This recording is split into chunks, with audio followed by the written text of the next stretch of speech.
بسم اللہ الرحمن الرحیم۔ کسی جگہ ایک بڑھیا مگر سمجھدار اور دانا عورت رہتی تھی جس کا خاوند اس سے بہت ہی پیار کرتا تھا۔ دونوں میں محبت اس قدر شدید تھی کہ اس کا خاوند اس کے لیے محبت بری شاعری کرتا اور اس کے لیے شعر کہتا تھا۔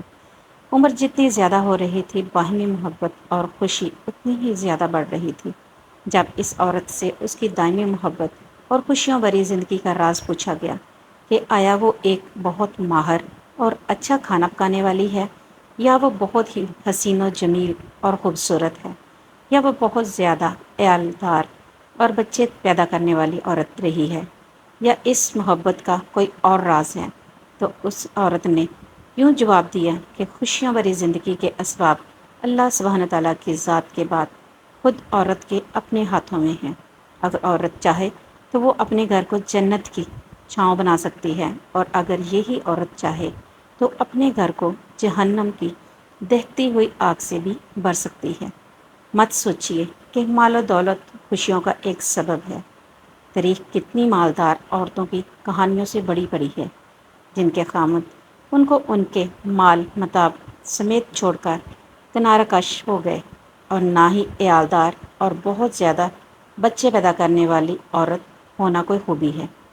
کئی عورتوں نے 10 بچے پیدا کیے، مگر نہ خاوند ان کے مشکور ہوئے اور نہ ہی وہ اپنے خاوندوں سے کوئی خصوصی التفات اور محبت پا سکی، بلکہ طلاق تک نوبتیں جا پہنچی۔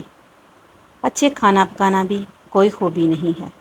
سارا دن کچن میں رہ کر مزے مزے کے کھانے پکا کر بھی عورتیں خاوند کے غلط معاملات کی شکایت کرتی نظر آتی ہیں، اور خاوند کی نظروں میں اپنی کوئی عزت نہیں بنا پاتی۔ ایک عورت نے پوچھا، تو پھر آپ ہی بتا دیں اس پرسعادت اور خوشیوں بھری زندگی کا کیا راز ہے، اور آپ اپنے اور خاوند کے درمیان پیش آنے والے مسائل اور مشکلات سے کس طرح نپٹا کرتی تھی؟ اس نے جواب دیا، جس وقت میرا خاوند غصے میں آتا تھا، اور بلا شبہ میرا خاوند بہت ہی غصیلا آدمی تھا، میں ان لمحات میں نہایت ہی احترام کے ساتھ مکمل خاموشی اختیار کر لیا کرتی تھی۔ جہاں ایک بات واضح کر دوں کہ احترام کے ساتھ خاموشی کا یہ مطلب ہے کہ آنکھوں سے حقارت اور نفرت نہ جھلک رہی ہو، اور نہ ہی مذاق اور سخریہ پن دکھائی دے رہا ہو۔ آدمی بہت عقل مند ہوتا ہے، ایسی صورتحال اور ایسے معاملوں کو بانپ لیا کرتا ہے۔ دوسری عورت پوچھتی، اچھا تو آپ ایسی صورتحال میں کمرے سے باہر کیوں نہیں چلی جایا کرتی تھی؟ اس نے کہا، خبردار، ایسی حرکت مت کرنا، اس سے تو ایسا لگے گا کہ تم اس سے فرار چاہتی ہو اور اس کا نقطہ نظر نہیں جاننا چاہتی۔ خاموشی تو ضروری ہے ہی، اس کے ساتھ ساتھ خاوند جو کچھ کہے اسے نہ صرف یہ کہ سننا، بلکہ اس کے کہے سے اتفاق کرنا بھی اتنا ہی اشد ضروری ہے۔ میرا خاوند جب اپنی باتیں پوری کر لیتا تو میں کمرے سے باہر چلی جایا کرتی تھی، کیونکہ اس ساری چیخو پکار اور شور و شرابے والی گفتگو کے بعد میں سمجھتی تھی کہ اسے آرام کی ضرورت ہوتی تھی۔ کمرے سے باہر نکل کر میں اپنے روزمرہ کے کام کاج میں مشغول ہو جایا کرتی تھی، بچوں کے کام کرتی، کھانا پکانے اور کپڑے دھونے میں وقت گزارتی، اور اپنے دماغ کو اس جنگ سے دور بھگانے کی کوشش کرتی جو میری خاوند نے میرے ساتھ کی تھی۔ دوسری عورت پوچھتی، تو آپ اس ماحول میں کیا کرتی تھی؟ کئی دنوں کے لیے لا تعلقی اختیار کر لینا، اور خاوند سے ہفتہ دن 10 دن کے لیے بول چال چھوڑ دینا، وغیرہ وغیرہ۔ اس نے کہا، نہیں، ہرگز نہیں۔ بول چال چھوڑ دینے کی عادت انتہائی گھٹیا فعل اور خاوند کے ساتھ تعلقات کو بگاڑنے کے لیے دو رخی تلوار کی مانند ہے۔ اگر تم اپنے خاوند سے بولنا چھوڑ دیتی ہو تو ہو سکتا ہے شروع میں اس کے لیے یہ بہت ہی تکلیف دہ عمل ہو۔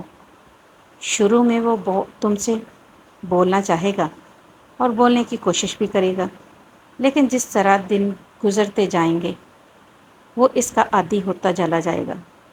تم 1 ہفتہ کے لیے بولنا چھوڑ دو گی تو اس میں تم سے 2 ہفتوں تک نہ بولنے کی استطاعت آ جائے گی، اور ہو سکتا ہے کہ تمہارے بغیر بھی رہنا سیکھ لے۔ خامد کو ایسی عادت ڈال دو کہ تمہارے بغیر اپنا دم بھی گھٹتا ہوا محسوس کرے، گویا تم اس کے لیے آکسیجن کی مانند ہو اور تم وہ پانی ہو جس کو پی کر وہ زندہ رہ رہا ہے۔ اگر ہوا بننا ہے تو ٹھنڈی اور لطیف ہوا بنو، نہ کہ گرد آلود اور تیز آندھی۔ اس کے بعد آپ کیا کرتی تھی؟